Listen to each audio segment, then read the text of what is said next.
Meera road के बिल्कुल prime location Ramdev park, उसी की बात कर रहा हूँ, क्योंकि इतना कनेक्टिविटी है इस बिल्डिंग के नीचे कि बिल्डिंग के नीचे उतरते ही कार वगैरह, रिक्शा, बस वगैरह सब कुछ आपको मिल जाता है। वेजिटेबल मार्केट, सुपर मार्केट वगैरह सब कुछ मिल जाता है।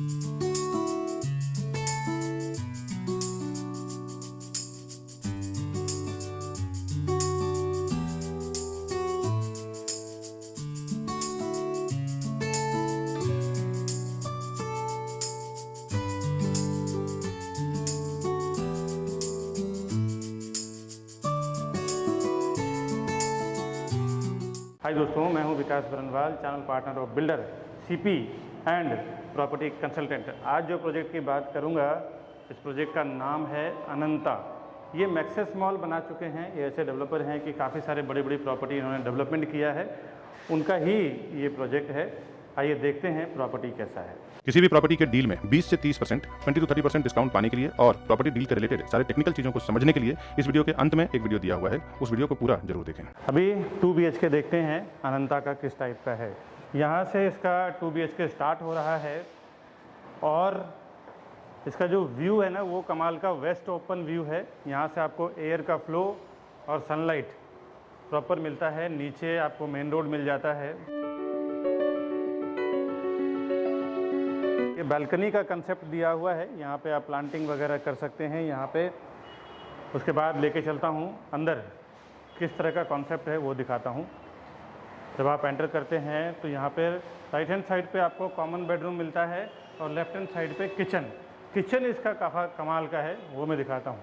स्टार्ट में इसका फ्रिज का स्पेस इधर आपको मिल जाता है। सर्विस प्लेटफॉर्म, इस टाइप आप आते हैं तो इधर मिल जाता है गैस प्लेटफॉर्म, और ये पूरा एरिया आपको यूटिलाइज करने के लिए मिल रहा है। यहाँ पे आपको मिल जाता है फ्रंट लोडिंग वॉशिंग मशीन रख सकते हैं। एक्स्ट्रा कुछ आप बनाना चाहे, मंदिर वगैरह भी चाहें तो आप यहाँ पे बना सकते हैं। इतना स्पेस कवर किया हुआ है। मैं एक बार बैक साइड से व्यू आपको दिखाता हूँ और अभी हम चलते हैं इसका कॉमन बेडरूम किस टाइप का है वो दिखाता हूँ। यहाँ से एक बार फिर से हॉल, किचन, कॉमन बेडरूम। तो देखो, यहाँ से जब आप कॉमन बेडरूम में एंट्री करेंगे, ये भी आपको रोड फेसिंग मिल रहा है। इसमें एक फ्लोर पे 4 फ्लैट है, 2 फ्रंट रोड फेसिंग और 2 बैक फेसिंग। बैक फेसिंग में भी आपको मैं दिखाऊंगा 1 BHK का। बैक फेसिंग में भी कोई ब्लॉकेज नहीं, पूरी तरह से ओपन दिया हुआ है। हाइट इसकी कमाल की है। इतना हाइट वाला फ्लैट बहुत रेयर देखने को मिलेगा। 11 फुट का हाइट दिया हुआ है इस प्रॉपर्टी का। और इसमें भी आपको फ्लावर बेड मिल रहा है। और एक प्लस पॉइंट देखें, पूरा फ्लावर बेड और मास्टर बेड से बालकनी को मर्ज किया हुआ है। और व्यू यहाँ से सेम सनलाइट और वेस्ट ओपन व्यू मिलता है। जनरली एक बार बता दूँ दोस्तों कि वेस्ट ओपन जो घर होता है ना, इसमें आपको साल का 10-11 महीने तक हवे का फ्लो बना रहता है, क्योंकि वेस्ट से ही मेन हवे का फ्लो रहता है, जिसको हम हिंदी में पूर्वैया हवा कहा जाता है, जो वेस्ट से बहता है और 10-11 महीने तक बहता है। तो वेस्ट ओपन घर को बहुत ही अच्छा और वास्तु के हिसाब से भी शुभ माना जाता है।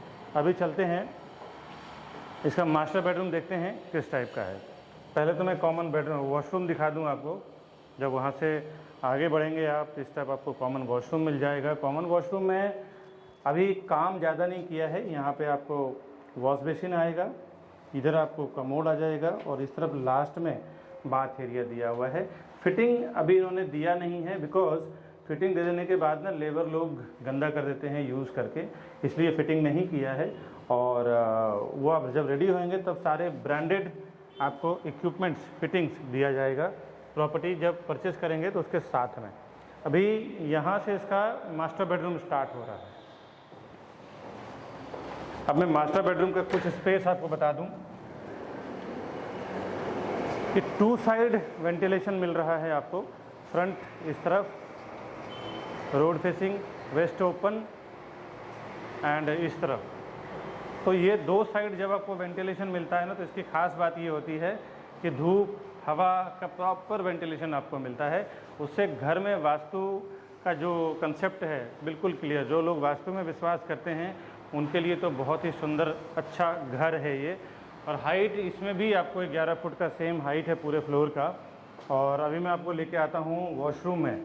यहाँ पे आपको प्लेटफॉर्म दिया जा रहा है बेसिन के लिए, इस तरफ कमोड और इस तरफ इसका बाथ एरिया दिया हुआ है। ये 2 BHK का फ्लैट पूरा हमने दिखाया। एक बार मैं आपको अंदर के साइड से दिखाता हूँ कि क्या व्यू है फ्लैट का। इधर आपको master bedroom, common washroom, kitchen, common bedroom और ये आपको हॉल। ये मैंने आपको 2 BHK दिखाया है। आगे 1 BHK देखते हैं कैसा है। थोड़ा फ्लोर देखेंगे, एंट्रेंस लॉबी देखेंगे, जिसमें मैं दिखाऊंगा आपको।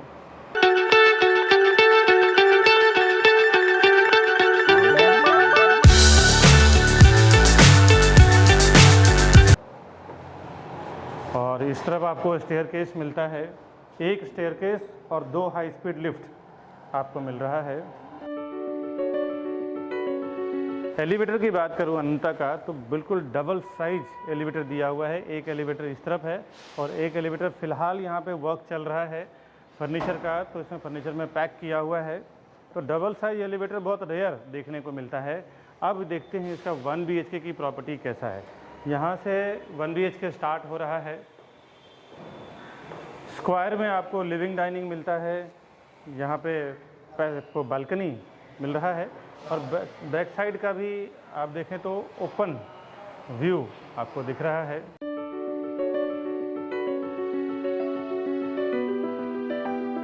एक बार मैं विंडो के साइड से आपको कवर करके दिखाता हूँ।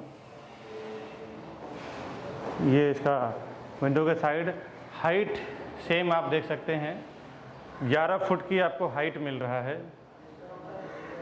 ये सीलिंग में फॉल सीलिंग बना हुआ है, तो ये आपको कम लग रहा है। इसके ऊपर भी करीबन 6-8 इंच का है। इसके बाद अंदर चलते हैं। कॉमन वॉशरूम में हम आ गए हैं। कॉमन वॉशरूम में एक अलग से एरिया दिया हुआ है, जिसको हम यूटिलिटी एरिया कह सकते हैं। यहाँ पे आपको वॉशिंग मशीन के लिए जगह मिल जाता है। वैसे तो किचन में भी तमाम स्पेस है, क्योंकि 2 BHK और 1 BHK का सबसे बड़ा किचन पहली बार आप देखें तो मेरा रोड में मैं देख रहा हूँ, इतना बड़ा किचन शायद कोई डेवलपर देता है। अभी मैं आपको लेके चलता हूँ, किचन दिखाता हूँ, इसके बाद फिर चलूँगा मास्टर बेडरूम दिखाऊँगा। इसका भी सेम कंसेप्ट है 2 BHK का, बट स्पेस कमाल का है। ये देख सकते हैं आप, यहाँ तक आपको किचन मिल रहा है। इधर से आपको बाहर स्पेस दिया हुआ है, यूटिलिटी के लिए छज्जा दिया हुआ है, वो भी आप देखें।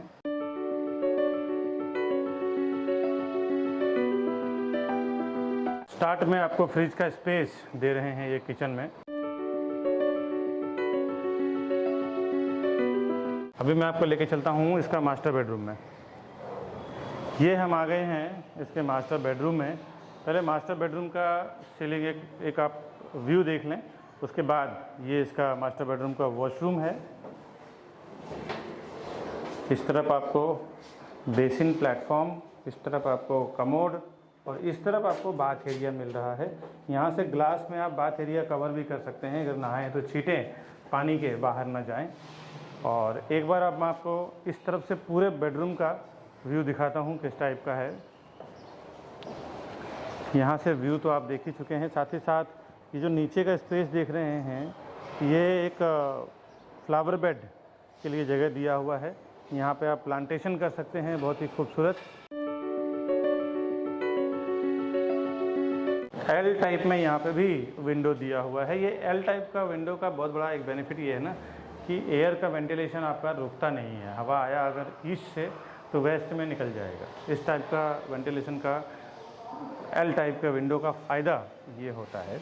दूसरा, दोनों साइड रोड प्रोजेक्ट टच कर रहा है, तो कोई ब्लॉकेज नहीं है और प्राइम लोकेशन ही है, तो ये रहने के लिए बहुत खूबसूरत घर है। अगर आप इन्वेस्टमेंट भी करेंगे तो इन्वेस्टमेंट के लिए भी बहुत बढ़िया घर इसको बोल सकते हैं। एक बार अंदर से मैं आपको 1 BHK का पूरा व्यू दिखाता हूँ कैसा है। ये इसका पूरा 1 BHK का फ्लैट था।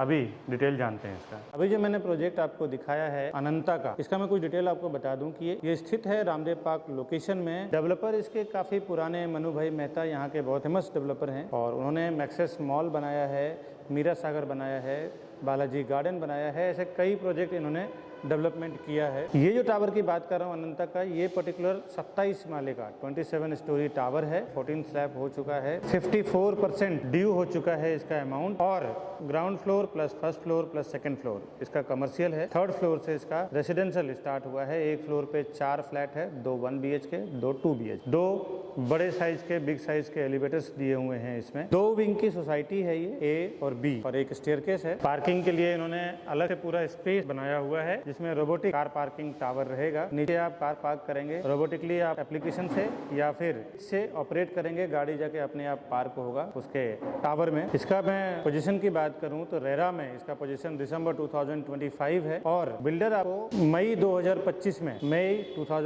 में पोजीशन दे देंगे। इसका महारेरा नंबर P5170019629। ये महारेरा नंबर के थ्रू आप रेरा के वेबसाइट पे जाके देख सकते हैं। प्रोजेक्ट रिलेटेड सारा पूरा कुंडली चेक कर सकते हैं, क्या इसका प्रीवियस यानी पास्ट है, क्या इसका फ्यूचर आने वाला है। ये सब कुछ गवर्नमेंट के महारेरा वेबसाइट पे डाला हुआ रहता है। सभी बैंकों से अप्रूव्ड भी है। किसी भी बैंक से आप लोन लेना चाहें तो इजीली आपको लोन मिल जाएगा। जिस भी बैंक में आपका सर्विस अकाउंट हो, बिजनेस अकाउंट हो, सारे बैंकों से आपको लोन मिल जाएगा। व्यू का यहाँ से बड़ा खूबसूरत अट्रैक्शन है। हायर फ्लोर से जब आप घर लेंगे तो वहाँ से आपको पेगोडा दिख जाएगा, सी व्यू दिख जाएगा, क्रिक व्यू दिख जाएगा, और बैक साइड में आपको भाईंदर खाड़ी, हिल व्यू, और आप देखें तो बिल्डिंग के सामने आप खड़े होते हैं तो आपको राइट हैंड साइड पे संजय गांधी नेशनल पार्क दिख जाएगा। बिकॉज इसका वजह ये है ना कि ये जो 27 माले का टावर है, 27 स्टोरी टावर है, और आसपास में सब 7 माले की 4 माले की बिल्डिंग्स हैं। तो आपको हायर फ्लोर पे लेने के बाद ये बेनिफिट मिलता है कि पूरा ऊपर से ओपन मिल जाता है आपको। लोकेलिटी की बात करूं तो ज्यादातर हिंदू लोग हैं, हिंदू एंड कॉस्मो लोकेलिटी है इसमें। 1 BHK और 2 BHK दो टाइप की प्रॉपर्टी बना रहे हैं ये। थोड़ी देर पहले एंड के पहले आपको साइजिंग और प्राइसिंग पे आता हूँ। 1 BHK 2 BHK के साथ साथ आपको 1-1 का जोड़ी भी अगर आप लेना चाहें तो वो भी मिल जाएगा। 2-2 का जोड़ी भी मिल जाएगा। 2-1 का जोड़ी भी ऑप्शन है इसमें जो आप कर सकते हैं। जो मैंने आपको वीडियो में दिखाया वो नहीं, दूसरे विंग में आप कर सकते हैं। अगर आप बड़ी फैमिली हैं और साथ में रहना चाहते हैं तो उसके लिए बेस्ट ऑप्शन है आपके। इसमें एमिनिटीज की बात करूं तो एमिनिटीज इसमें swimming pool, multipurpose hall, club house, terrace garden, जिम्नासियम and yoga, family function area, terrestrial turf, kids play area, sit out area, fitness centre, Zumba and aerobics room, grand entrance, double heighted lobby, senior citizen area, rooftop terrace, toddler zone and outdoor sitting area,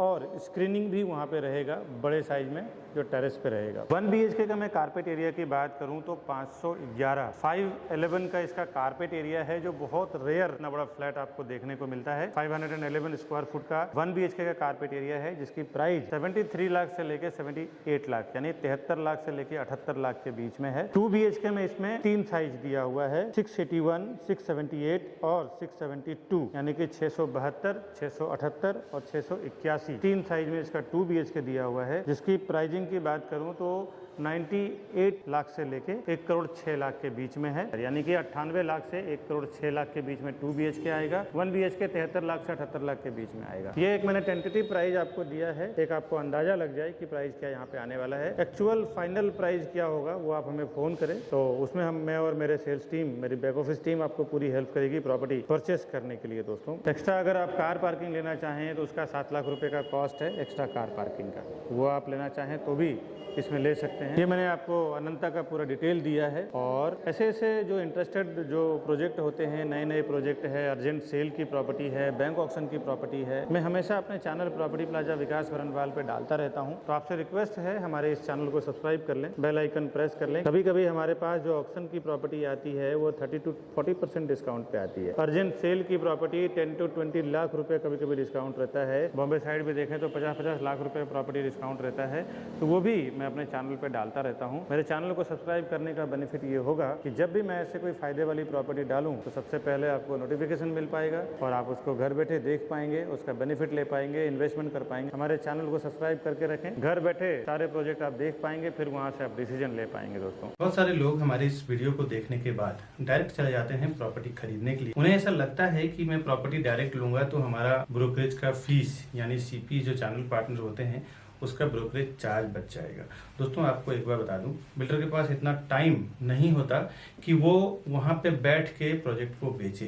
क्या क्या चीज़ों को वो include करते हैं जब कोई भी फाउंडेशन वो डालते हैं ना किसी प्रोजेक्ट का है, तो एक नई कंपनी बनाते हैं ज्वाइंट वेंचर में या फिर खुद की सीए के द्वारा, और उसके बाद क्या क्या चीजें कैलकुलेट होता है एक प्रोजेक्ट को सेल करने के लिए, वो आज आप ध्यान से समझें। पहले तो लैंड का प्राइस कैलकुलेट होता है, उसके बाद जो सीए के चार्जेस होते हैं, इंजीनियर का चार्जेस होता है, आर्किटेक्ट का चार्जेस होता है, साथ ही साथ ये सब होने के बाद फिर वो कंस्ट्रक्शन होगा, उसके लिए एक कॉन्ट्रैक्टर को कॉन्ट्रैक्ट दिया जाता है, चलो इस कंस्ट्रक्शन को पूरे बिल्डिंग को कंप्लीट करेंगे और बना के उसको हैंडओवर। साथ ही साथ म्युनिसिपल कॉर्पोरेशन, एमबीएमसी होती है, बीएमसी होता है, टीएमसी होता है, कहीं ग्राम पंचायत होता है, तो ये सारों जो गवर्नमेंट बॉडी जहाँ पे काम करती है, गवर्नमेंट अथॉरिटी जहाँ पे काम करती है, वहां से परमिशन लिया जाता है। ये तो बेसिक बिल्डिंग और कंस्ट्रक्शन का खर्चा हो गया। इसके बाद ऑफलाइन मार्केटिंग, जो हाईवे पे होर्डिंग्स लगता है, बोर्ड लगता है, उसका पैम्पलेट्स होते हैं, उसका ब्रोशर होता है, उसका ऑनलाइन मार्केटिंग में जिसमें वेब पोर्टल्स होते हैं, जो प्रॉपर्टी पोर्टल्स होते हैं, जिसमें मैजिक ब्रिक, 99 एकड़ हाउसिंग, ये सब जो पोर्टल्स होते हैं। इसके बाद एजेंट मार्केटिंग की बात करता हूँ, जो रियल एस्टेट एजेंट यानी चैनल पार्टनर्स या प्रॉपर्टी डीलर्स को जो ब्रोकरेज दिया जाएगा, वो भी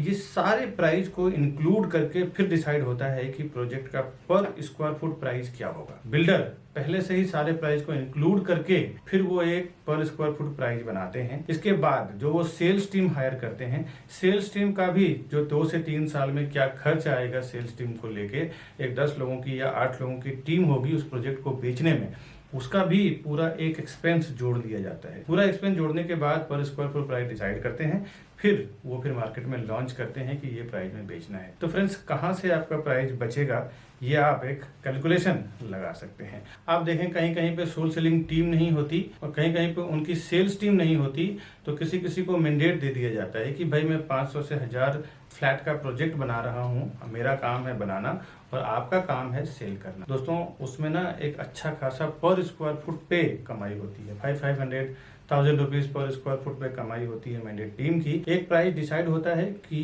इतना बॉटम प्राइस आपका है, इसके ऊपर जो भी मैं प्राइस में सेल करूंगा पूरा का पूरा मेरा रहेगा। सपोज बिल्डर अगर 15,000 रुपया 15,000 रुपीज पर स्क्वायर फुट अगर प्राइस वो देता है सेल करने के लिए, और मैंडेट टीम जो होती है, सोल सेलिंग टीम जो होती है, अगर वो 16,000 रुपये पर स्क्वायर फुट में बेचती है, तो 1000 रुपीज पर स्क्वायर फुट का उसको अलग से कमीशन बन जाता है। दोस्तों, तो ये कोई आपको नुकसान करने वाली चीज नहीं है। और सीपी के साथ जाने में क्या फायदा है आपको, फर्स्ट टाइम जब विजिट करते हैं ना बिल्डर के प्रोजेक्ट पे, उसी टाइम आप सीपी को साथ में लेके जाएं। नहीं तो कई बार ऐसा मैंने देखा है प्रैक्टिकल की, विकास जी मैंने जाके वहां पे विजिट किया है, अब आप बताइए प्राइसिंग में क्या करा पाएंगे। इस चीज को देख के दोस्तों मैंने कई बार देखा है कि एक बार जब आप बिल्डर के सिस्टम में एंटर कर जाते हैं, उनके सॉफ्टवेयर पे आपका नाम, आपका कॉन्टेक्ट नंबर जब एक बार रजिस्टर हो जाता है, तो आप तकरीबन 3 से 6 महीने के लिए आप उनके साथ लॉक हो जाते हैं।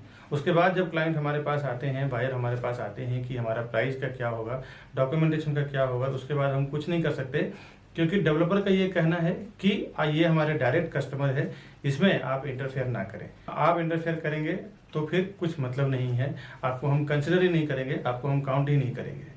तो कभी भी फर्स्ट टाइम जब आप बिल्डर के प्रोजेक्ट पे जाते हैं, तो उसी टाइम अपने सीपी को साथ में लेके जाएं, जिसको भी उस प्रोजेक्ट के रिलेटेड नॉलेज है। अभी मैं जो भी मार्केटिंग कर रहा हूँ ना अपने चैनल पे, इस सारे प्रोजेक्ट का आप देखें तो डॉक्यूमेंटेशन, डिटेल सब कुछ हमें पता होता है, तब जाके हम उस प्रोजेक्ट का प्रमोट करते हैं अपने चैनल पे ऑनलाइन या फिर कोई भी वे से। प्रोजेक्ट का क्या डिमांड है, क्या सप्लाई है, उसका भी नॉलेज आपको नहीं है।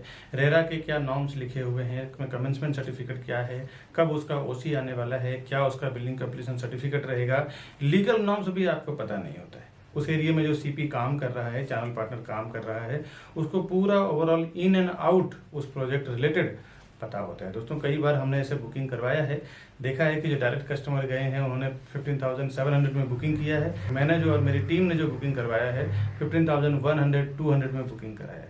कहीं ना कहीं 600-700 रुपये का फर्क पड़ता है। 1000 से 2000 स्क्वायर फुट का अगर आप प्रॉपर्टी लेते हैं, तो 700 के हिसाब से 1000 स्क्वायर फुट की प्रॉपर्टी की कीमत में आपको 7 लाख रुपए का फर्क पड़ता है। करीबन अगर जोड़ी फ्लैट आपने लिया तो 14 लाख रुपए चला जाता है। ये प्रॉपर्टी का मामला है दोस्तों, यहाँ पे ना 2-5 हज़ार 10 हज़ार का गेम नहीं होता। अगर थोड़ी सी चीज़ें आपको पता ना हो ना, तो सीधे सीधे 10-15 लाख रुपए आप ज़्यादा से ज़्यादा दे के आ जाते हैं। और वहाँ पे क्या डिस्काउंट चल रहा है, क्या स्कीम चल रहा है, क्या ऑफर चल रहा है। कई बार तो ये देखने को मिला है कि बिल्डर प्रोजेक्ट लॉन्च करते हैं, स्टैम्प ड्यूटी जो 6% 7% आज के मार्केट में चल रहा है वो डिस्काउंट होता है, कभी कभी रजिस्ट्रेशन चार्ज डिस्काउंट होता है, कभी कभी PLC यानी प्रीफर लोकेशन चार्ज नहीं होता, कभी कभी फ्लोराइज नहीं होता जो आपको पता नहीं होता है। बोर्ड पे लिखा होता है स्टैम्प ड्यूटी डिस्काउंट है, बट अब आप जाते हैं तो उससे कहते हैं डिस्काउंट का टाइम खत्म हो चुका है, अभी आपको स्टैम्प ड्यूटी भरना पड़ेगा, स्टैम्प ड्यूटी पे करना पड़ेगा, और उसके नाम पे फिर आपसे 5 से 10 लाख रुपए ज़्यादा ले लिया जाता है। ऐसे मैंने कई जगह एक्सपीरियंस किया है, और बड़े बड़े ब्रांड का मैं आपको बता दूं डेवलपर हैं जिन्होंने ये काम किया है।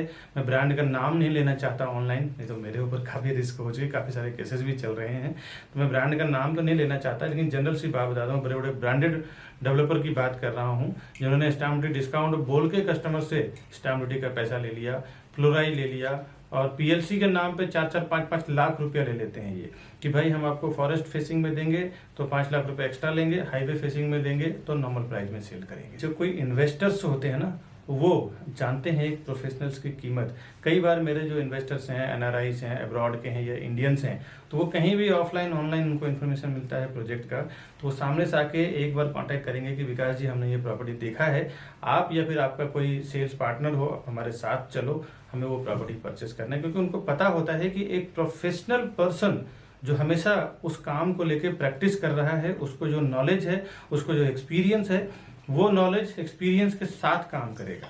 तो आपका काम रोज का प्रॉपर्टी सेल करना नहीं है।